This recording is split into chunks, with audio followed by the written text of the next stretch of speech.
رنگے آسماں قسط نمبر 63۔ یہ تمانیت بھرا مگر آخری منظر اس نے اپنی ڈوبتی آنکھوں سے دیکھا اور پھر اسے کچھ ہوش نہ رہا۔ دوبارہ آنکھ کھلنے پر شازمان کو اپنی نوری نظر کا چہرہ نظر آیا۔ محبوب کی شبیہ میں، اس کے دیدار میں قدرت نے نہ جانے ایسا کیا جادو رکھا ہے کہ اس کے دیدار سے ساری ذہنی و جسمانی کلفتیں اور تکان دور ہوتی چلی جاتی ہیں۔ زمان میں اریبہ کا روح ماں روشن دیکھتے ہی اپنے اندر ایک پرجوش توانائی کی لہر دوڑتی محسوس کرنے لگا، لیکن یہ تحت شعور کی کارستانی ہوتی ہے، جس کا پلڑ اگر لاشعور کی طرف بھاری ہوتا ہے تو انسان کے اس تخیلاتی تصور کو مہمیز کرتے ہوئے جس کی شبیہ اس کے دل و دماغ میں بسی ہوتی ہے وہ اسے حقیقت کے روپ میں دکھائی دیتی ہے۔ لیکن جب اس کا شعور پوری طرح جاگا تو اسے ایک جھٹکا لگا۔ اس پر جھکا ہوا نسوانی چہرہ شناسا ضرور تھا مگر وہ اریبہ کا نہیں بلکہ وہ ازابیلا تھی، کیپٹن جیمس کی نوجوان نوبیاتا بیوی ازابیلا۔ اریبہ کہاں ہے؟ زمان ایک جھٹکے سے اٹھنے کی کوشش کرتے ہوئے بولا۔ اس نے خود کو ایک نرم گرم بستر پر لیٹے ہوئے پایا تھا۔ ماحول اور منظر وہی تھا، یہ لاج کا ہی رہائشی کیبن تھا۔ پلیز لیٹے رہو، تمہارا زخم ابھی تازہ ہے، ازابیلا نے ملائمت آمیز رسانے سے کہا۔ زمان کو اپنے دائیں شانے پر درد کی ٹیس ایک دم ہی جاگنے کا احساس ہوا اور بے اختیار اس کے حلق سے کراسی نکل گئی۔ وہاں اس نے بڑی سی بینڈیج بندھی ہوئی دیکھی، پھر دوسرے ہی لمحے بیڈ پر ٹکی۔ اس کی کوہنیوں نے اس کے مضروب جسم کو سہارنے سے انکار کر دیا اور وہ دوبارہ ڈھیسا گیا۔ تبھی اس کی نظر دائیں جانب ایک اور بستر پر پڑی جہاں ازابیلا کا شوہر کیپٹن جیمس بھی نیم دراز تھا۔ اس کی حالت قدرے بہتر نظر آتی تھی، اس کی بائیں ٹانگ پر پٹی بندھی ہوئی تھی۔ وہ بستر پر پہلو کے بل اسی جانب رخ کیے زمان کے بیڈ کی طرف تکے جا رہا تھا۔ اسے ہوش آ گیا ڈارلنگ؟ اس نے پوچھا۔ ہوش تو آ گیا ہے مگر اپنی ساتھی کی وجہ سے کچھ بے چین سا ہو رہا ہے، ازابیلا نے جواب دیا۔ یہ اپنی اس بہادر ساتھی کی وجہ سے فکر مند ہے جس نے اپنی جان پر کھیل کر مجھے بچایا تھا۔ تم مجھے بتاتے کیوں نہیں اریبہ کہاں ہے اور کس حال میں ہے؟ زمان ان دونوں کی باتوں کو مشغول پایا تو دوبارہ بے قراری سے اور قدرے بلند آواز میں بولا، لیکن دوسرے ہی لمحے اس پر دوبارہ غشیشی طاری ہونے لگی اور ازابیلا کا چہرہ ہی نہیں ارد گرد کا منظر بھی دھندلانے لگا۔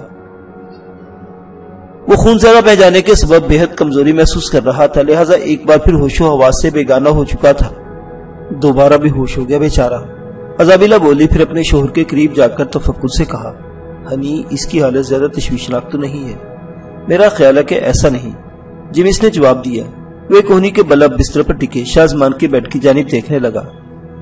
خون بہ جانے کی وجہ سے ذرا کمزوری ہوگی، وہ رفتہ رفتہ ہی ٹھیک ہوگی، لیکن میرا خیال ہے یہ اس بہادر ساتھی کی وجہ سے پریشان ہے جس نے اس کے بے ہوش ہوتے اس سمندر میں چھلانگ لگا دی تھی۔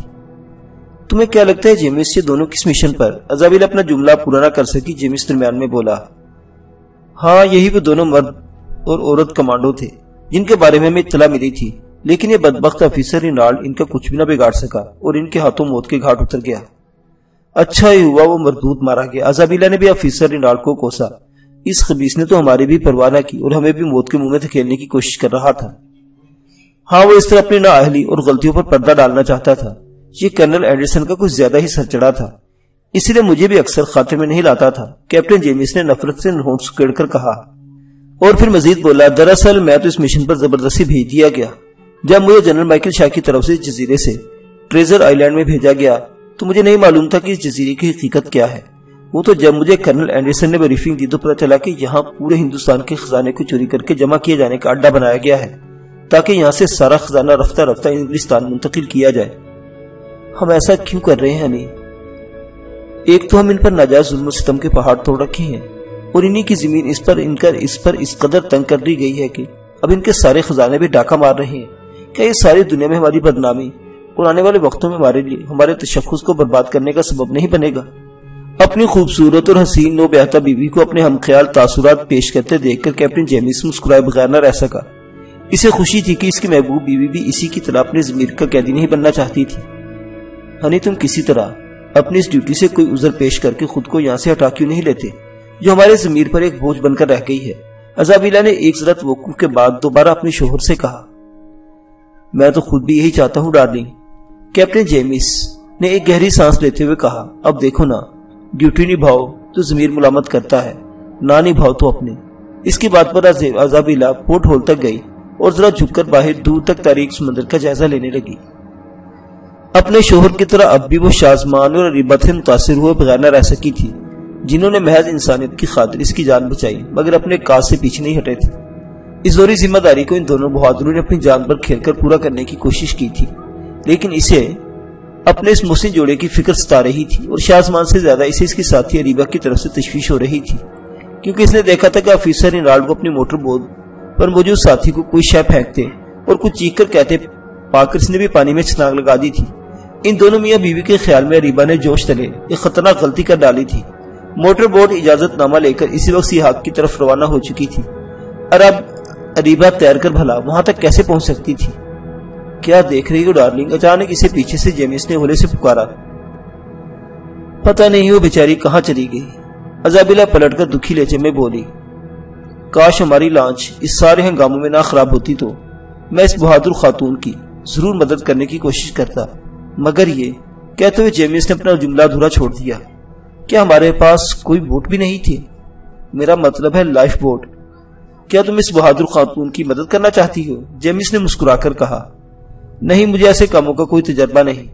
اس خاتون کو بہرحال جوش میں اتنی جلد بازی کا مظاہرہ نہیں کرنا چاہیے تھا۔ وطن کی خاطر جان ہتھیلی پر رکھنے والے ایسے سرفروش سرپھرے ہوتے ہیں ڈارلنگ، کیپٹن جیمس نے کہا، پھر بستر سے اٹھنے کی کوشش میں مزید بولا۔ میں خود کوئی بوٹ دیکھتا ہوں، میرا خیال ہے ایک ربڑ کی کشتی تو ضرور موجود ہوگی۔ کہتے ہوئے بستر سے اٹھنے کی کوشش کرنے لگا تو ایزابیلا ایک دم اس کے پاس آ گئی۔ کیا کر رہے ہو نی؟ تم ایسی حالت میں بوٹ لے کر سمندر میں اترو گے؟ ہرگز نہیں۔ ایزابیلا نے شوہر کو ٹوکا۔ مجھے یقین ہے کہ اس بہادر خاتون کی خدا ضرور مدد کرے گا۔ یہ کہتے ہوئے ایزابیلا نے اپنے سینے پر کراس کا نشان بنایا۔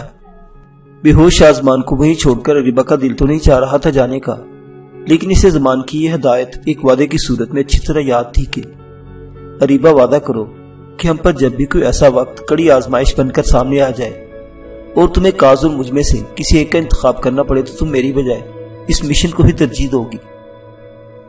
اور اریبہ نے زمان سے مشن کو ترجیح دینے کا وعدہ کیا تھا اور اس نے سمندر میں چھلانگ لگا دی تھی۔ ایک زوردار چھپاکے سے پانی میں گرتے ہی اس نے بلا تیزی سے تیرنا شروع کر دیا۔ ہر سو گہری تاریکی کا راج تھا، جزیرے کی سمت اندھیرا ہی اندھیرا نظر آ رہا تھا۔ تیرنے کے دوران میں پانی کی سطح سے ڈوبتے ابھرتے سر کے ساتھ اس نے جہنم واصل فرنگی آفیسر کی موٹر بوٹ کی روشنی کو تیز رفتاری کے ساتھ دور گہرے پانیوں میں لنگر انداز سی ہاک کی طرف بڑھتے ہوئے دیکھ لیا تھا۔ یہ حقیقت وہ خود بھی اچھی طرح جانتی تھی کہ تیر کر وہ نہیں پہنچ سکتی، لیکن اس کا مقصد کچھ اور تھا۔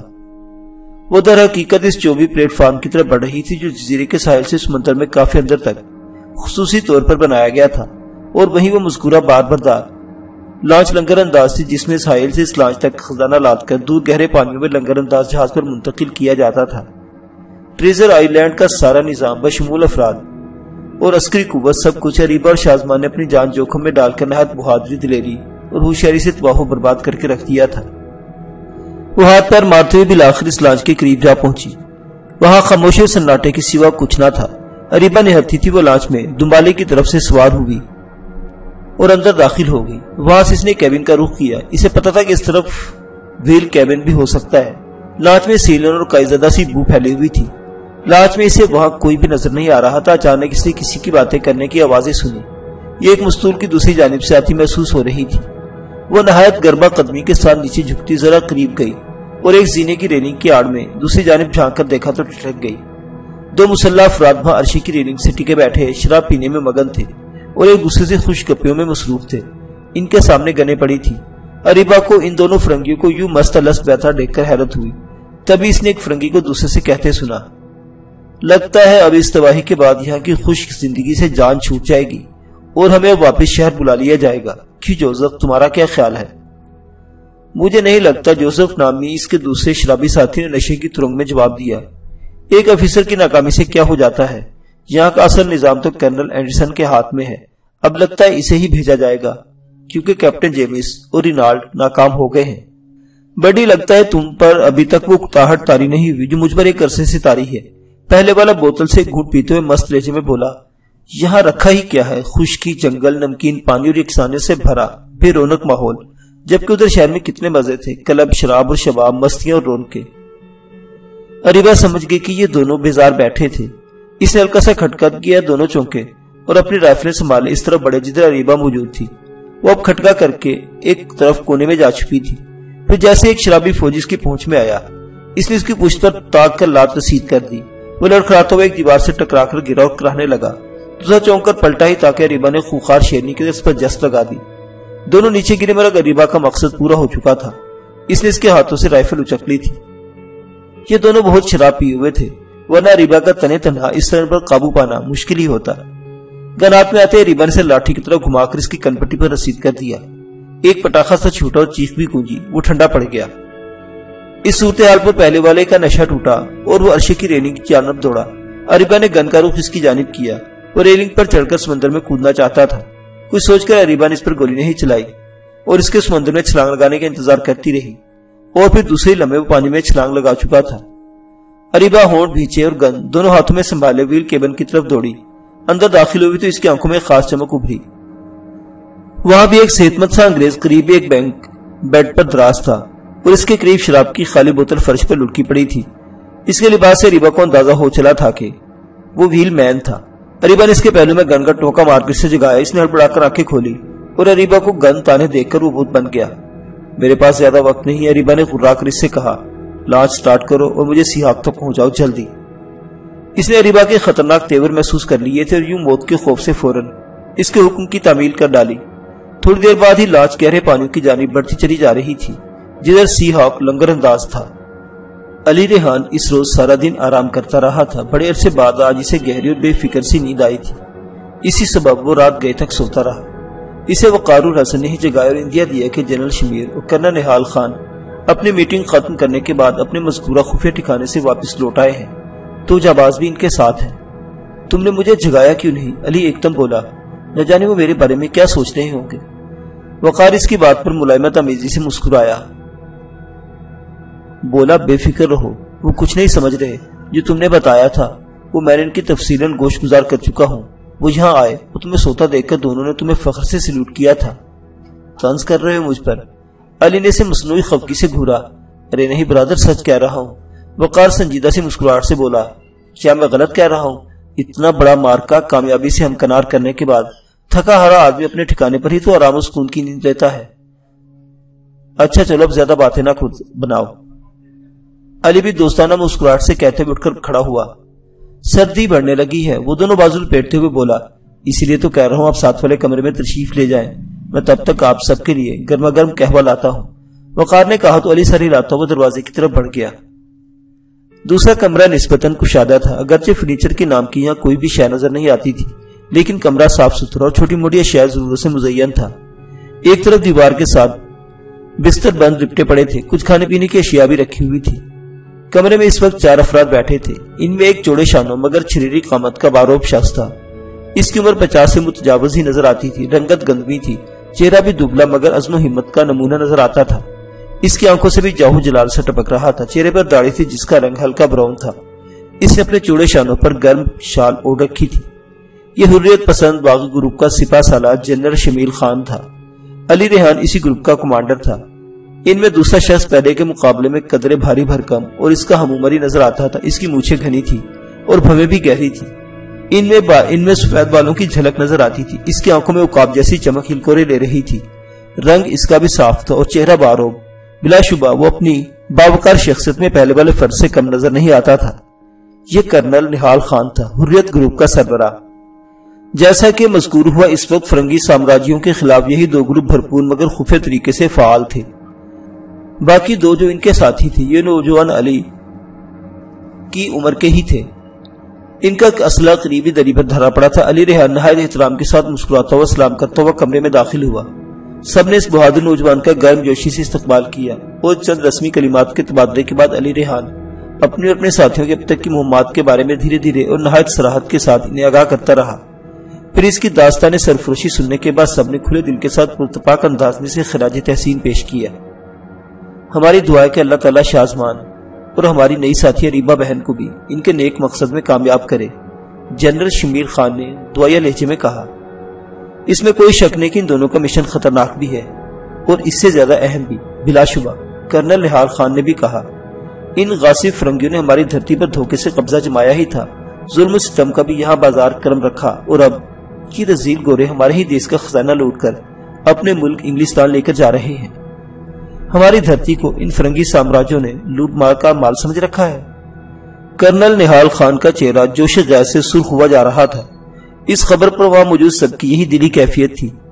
کوہ شمالیہ کی فتح یابی اور اس کے منفی یا مثبت اثرات کے بارے میں تبادلہ خیال کیا گیا، تاہم انہیں اب تسلی تھی کہ فرنگیوں کی وہاں سے پسپائی کے بعد یہ لوگ اب کوہ شمالیہ میں اپنے خفیہ ٹھکانے بنا سکتے تھے۔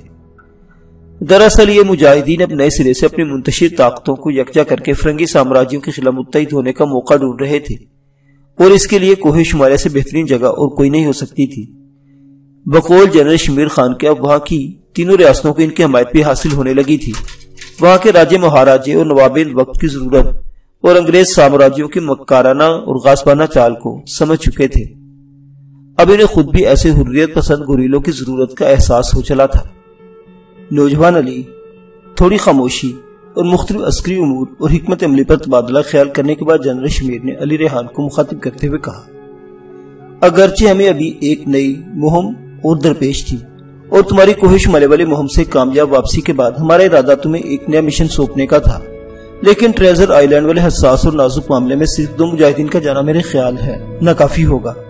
ایسے میں ان 2 مجاہدین میں صرف شازمان ہی تربیت یافتہ ہے، جبکہ اس کی ساتھی مجاہدہ اریبہ محض اپنے سچے جذبے ایمان کی بدولت اس کا ساتھ دے رہی ہے۔ میرا مطلب ہے کہ اس خاتون کی بہادری اور جذبہ حب الوطنی سے انکار تو نہیں کیا جا سکتا، لیکن وہ غیر تربیت یافتہ۔ قطع کلامی کی معافی چاہوں گا جناب، علی نے درمیان میں کہا۔ اریبہ بے شک کوئی باقاعدہ تربیت یافتہ کمانڈو نہ سہی، لیکن آپ کو شاید سن کر حیرت ہوگی کہ کوہ شمالیہ جیسے عظیم مشن میں کامیابی میں اریبہ کی جانثاری، ذہانت اور دلیری کا بہت بڑا حصہ رہا ہے۔ پھر شازمان کی سنگت میں اس نے بھی بہت کچھ سیکھ لیا ہے۔ رہی بات ٹریزر آئی لینڈ والی حساس اور اہم مہم کی، تو میں خود بھی کوہ شمالیہ سے واپسی میں ادھر ہی کی راہ لینے والا تھا، لیکن سوچا پہلے آپ لوگوں سے ایک ملاقات کر لینا ضروری ہے، لہٰذا میں اب روانگی کے لیے تیار ہوں۔ علی نے اپنی بات ختم کی۔ جنرل شمیر کسی گہری سوچ میں مستغرق ہو گئے۔ کرنل نہال خان کی نظر علی ریحان پر جمی ہوئی تھی، وہ بھی شاید اس کی بات پر غور کر رہے تھے۔ بالآخر یہی طے پایا کہ علی کو فی الفور اپنے دونوں ساتھیوں شازمان اور اریبہ کی مدد کے لیے روانہ ہو جانا چاہیے۔ علی اس مہم کے لیے پہلے ہی تیار تھا۔ وہ رات اس نے آرام میں گزاری اور اگلا سارا دن اس نے منصوبہ بندی تیار کی۔ اس کے بعد وہ بھی بچیرے کے بھیس میں بمبئی کی بڑی مارکیٹ کی طرف روانہ ہو گیا، جہاں سے ان کے 2 جاسوس عبد الرحمان اور شاکر حسین ان کی مذکورہ جزیرے تک رہنمائی کے لیے موجود تھے۔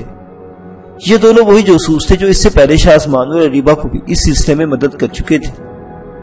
معزز سامعین حضرات، یہ داستان ابھی جاری ہے، بقیہ واقعات اگلی قسط میں۔ دیکھتے رہیے ناولستان، اسلامی اور تاریخی کہانیوں کا مرکز۔ اللہ حافظ۔